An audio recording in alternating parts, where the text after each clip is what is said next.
সুন্দরবনে আলাদা অভিযানে অস্ত্র গোলাবারুদ সহ দয়াল বাহিনী ও বড় জাহাঙ্গীর বাহিনীর কবলে জিম্মি থাকা ২১ জেলেকে উদ্ধার করেছে কোস্টগার্ড। সকালে কোস্টগার্ড কর্মকর্তারা জানান, জিম্মি জেলেদের নিয়ে দয়াল বাহিনীর সদস্যরা কয়রার আন্দারমানিকের টোটা কেওড়াতলা খাল এলাকায় অবস্থান করছে। এমন খবরে অভিযান চালানো হয়।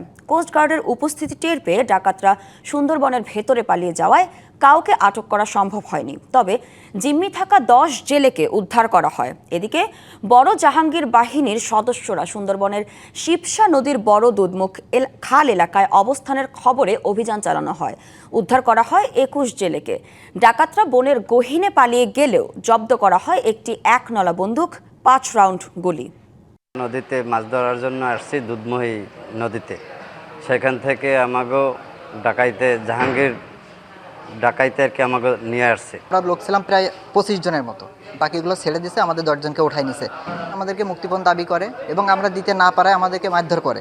অপারেশন ম্যানগ্রোভ শিল্ডের আওতায় দুটি পৃথক অভিযান পরিচালনা করে অস্ত্র ও গোলাবারুদ সহ দুর্ধর্ষ ডাকাত, দয়াল বাহিনী ও বড় জাহাঙ্গীর বাহিনীর কাছে জিম্মি থাকা মোট ২১ জন জেলেকে উদ্ধার করা হয়।